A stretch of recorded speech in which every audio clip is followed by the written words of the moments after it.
Before we get started with tonight's live review, I do kind of want to just address something really quick here. A little bit of a disclaimer as to what I don't want to discuss in this Smackdown review. So, again, I want to be very cautious about this because I'm sure a lot of you want to know my thoughts on the allegations and accusations from late this past week. And that actually was the reason why I did not watch SmackDown on Friday. And I felt bad I didn't, because it's not the company's fault this happened. You know, as I always say, innocent till proven guilty as well. But I just still felt disgusted and hurt to know that whether they're innocent or not innocent, there are people out there who are ruining people's lives. Specifically with either lying or literally doing things that are wrong. And it hurts because these people who are getting in trouble for it, they are ones that we are looking up to. They are our heroes. They're the people that we want to be like.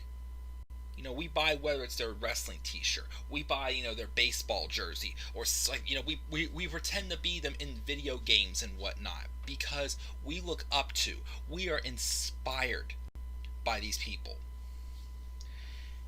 And to think there are people out there who we were once inspired by, to hear that, they do wrong things, or, they, use substances that don't allow them to be truly them, pretty much, and whatnot. Again, I say this cautiously because I don't want to, say something wrong and get in trouble for discussing. That's why I really didn't want to do a video discussing this. But I basically just want to say that, again, I believe in innocent till proven guilty, even though, once again, it still shakes. It shakes that trust you have for people, especially from, your heroes and whatnot.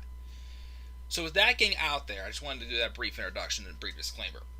I want to do this SmackDown review and reviews moving forward, taking that out of account.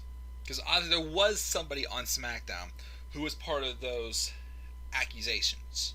And I'm still hoping he truly is innocent. Because if he isn't, it's going to be a big stab in the heart for sure. So I just want to let that out there. I'll just continue on with the review and the show and take that out, because I am trusting the people I'm seeing on my TV are, they're not perfect people, but they're not people doing things that, they shouldn't be, and if they are, they shouldn't be being seen on my TV. So take that all out of account. I had to get my thoughts and my quick opinions out there. How I don't want to discuss this even further. It's something I do not like to discuss publicly. So, take that into account. So let's turn to the introduction, and let's talk about SmackDown. And once again, no more mentioning about these recent accusations.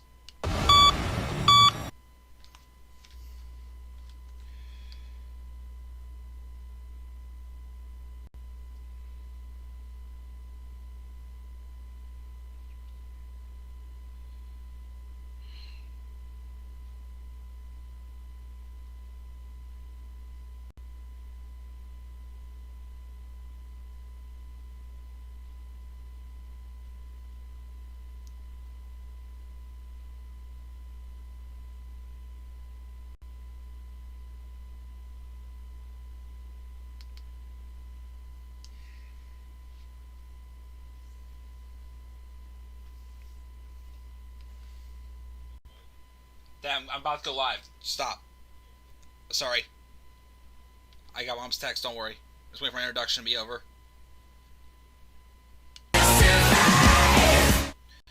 What is going on, guys? This is the Club of the Man 1993, and we are live on this Sunday evening to review, catch up and review SmackDown from this past Friday. The June 19th, 2020 edition took place once again at the Performance Center in Orlando, Florida. It is the Fallout show from Backlash. We're now on the road to Extreme Rules 2020. 2020.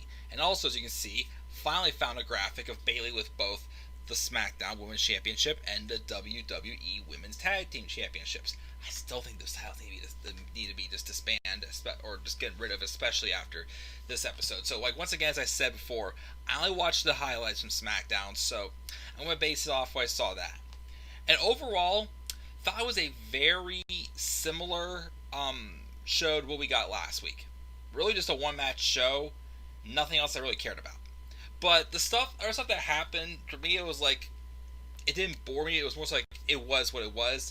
Some stuff I'd be like, everything else was like, whatever, it happened.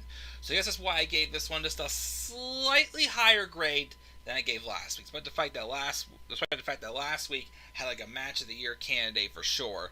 But you know, we'll get right into it. And again, I don't want to stay on too long because my sister is back in town visiting for a couple weeks, and of course she brought her doggy with her, and we're really hitting it off so far as I want to go spend time with them. But I wanted to at least catch up on this review as well. As again, I already mentioned the disclaimer why I didn't watch on Friday. I didn't get to catch up yesterday when I felt fine to watch again because I actually worked an 11-hour freelance shift. So, yeah. And also, happy Father's Day as well to all you fathers out there. So a lot of chat, we got Tyler saying hi, Mike. Happy Father's Day, and WCW 2000 is greater than WWE 2020. That's a lot there to say for sure. So let's talk about the show really quickly here. The show opened up with this championship celebration for AJ Styles winning the Intercontinental Championship last week. Renee Young is in the ring, and AJ, and of course the rest of the ring is surrounded by other superstars, like Lumberjack style. AJ talks about how his victory makes the things he said true, and the cream rises to the top before saying there's only one man he wants to present the title to him, which is Daniel Bryan, the person he defeated last week. No one is more qualified, he says, as he practically pleads with the American Dragon, saying he beat him fair and square. Bryan comes into the ring, and then he does Styles' request and puts the title around his waist. And he goes to leave, as you hear Bryan say congratulations, like, and then he says, Dan puts the title around his waist and goes to leave, but it's not good for AJ. He wants a real congratulations. Which, again, this is the heel AJ Styles I like. Again, like, this is like the heel AJ Styles we got back in 2016. Somebody who, yes, again, 2016's club was much more effective than 2019-2020's club. That's for sure. But AJ Styles on his own, you know, he's cocky. He's a cocky heel. But he's able to back it up because he's not a coward. He doesn't cheat all the time. He doesn't look like somebody that can, you know, he's not someone like you think you, like, he's not a Jinder Mahal. Flat out that, you know, he can't be beaten unless there's some type of interference or something, you know, happens with him. Pretty much. He can't win unless he gets, like, some type of help, pretty much.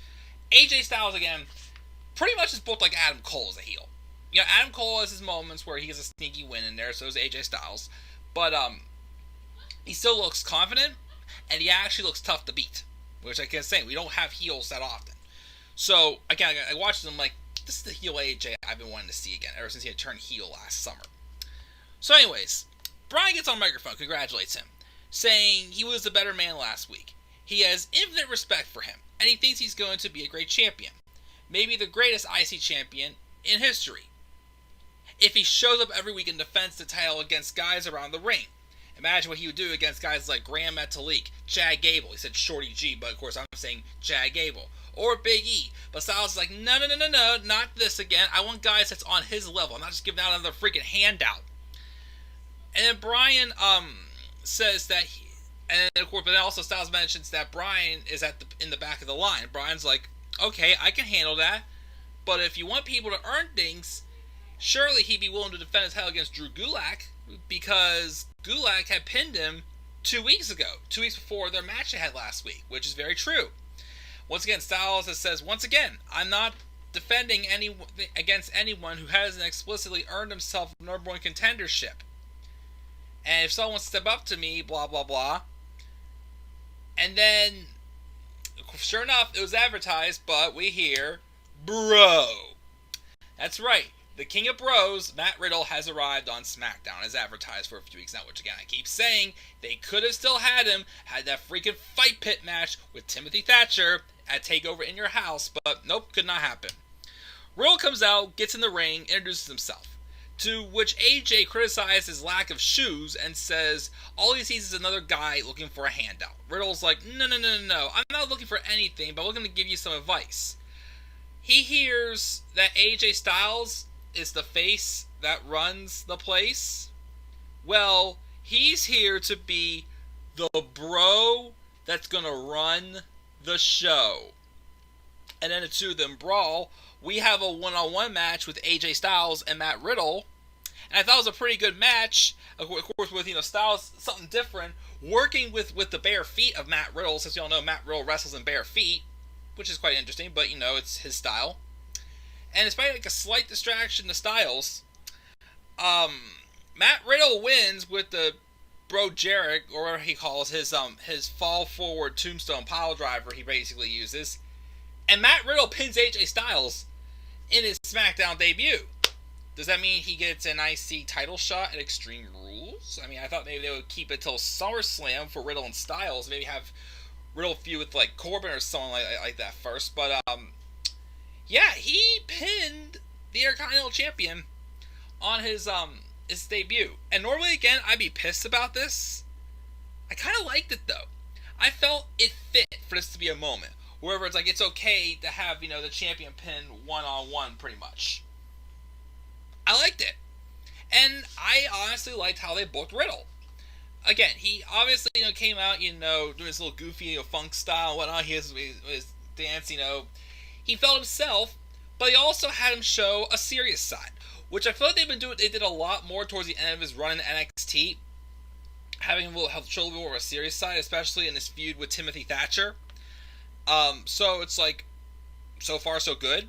I mean, I know it's only 1 week, and again, I was worried after how they booked Riddle in the Royal Rumble. He was in there for about a minute and a half, and they booked him like he was an idiot. And again, I heard rumors because Vince thinks Riddle runs his mouth too much on social media. So I don't know. I can just see Vince overdoing it with the whole bro gimmick and whatnot, just like emphasizing that too much, making us sick of him saying bro or something like that. I don't know. It's like, I still worried they could overproduce it. But again, Matt Riddle, when he's booked right, is definitely going to be a huge star on the main roster if booked right. As I said, I mean, by SummerSlam, we could see him as Intercontinental Champion, and I hope we do. I mean, I like that AJ Styles is champion. I'm completely fine with AJ Styles or Daniel Bryan being Intercontinental Champion. But like I said, but I can't, say what I gotta say. So, hold on one second.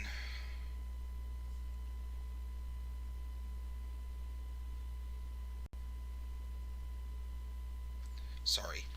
So, that's all she wrote. So, that was really the only thing I really enjoyed about this show, was this introduction. So afterwards, all the babyface celebrate with Riddle, and then we see Jeff Hardy backstage being interviewed with Renee Young. He's been on a roller coaster ride, physically and emotionally.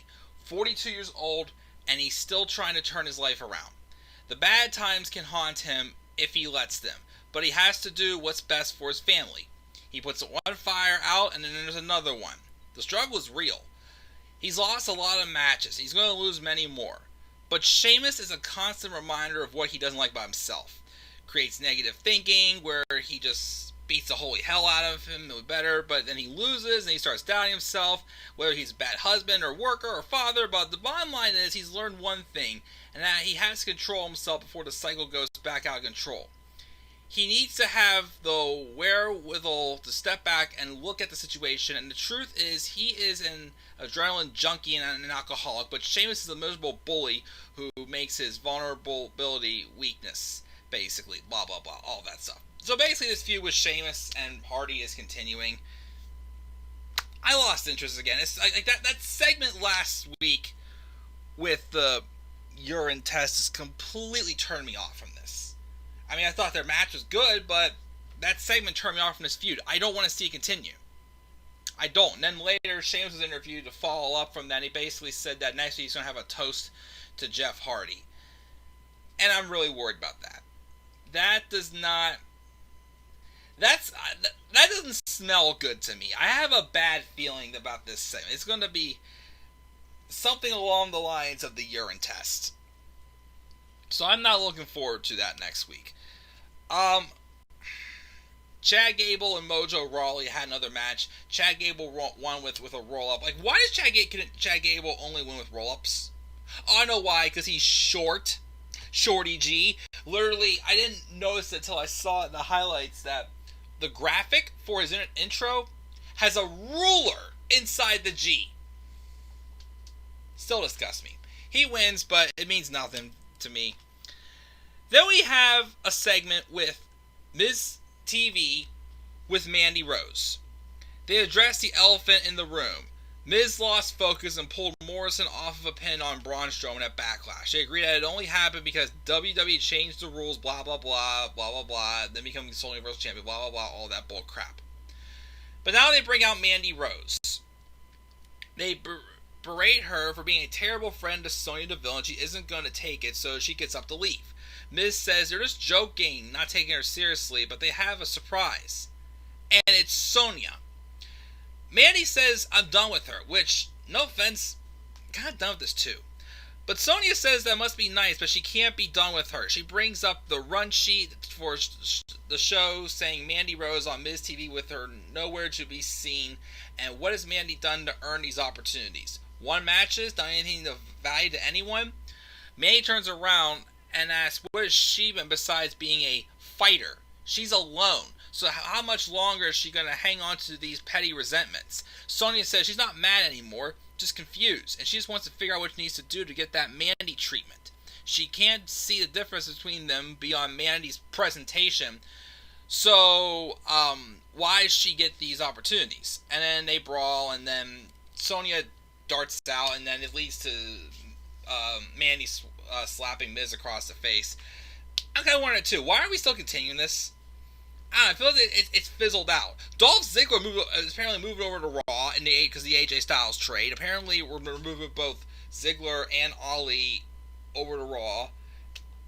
And I don't get why they're continuing this. I mean, if anything, I feel that it should,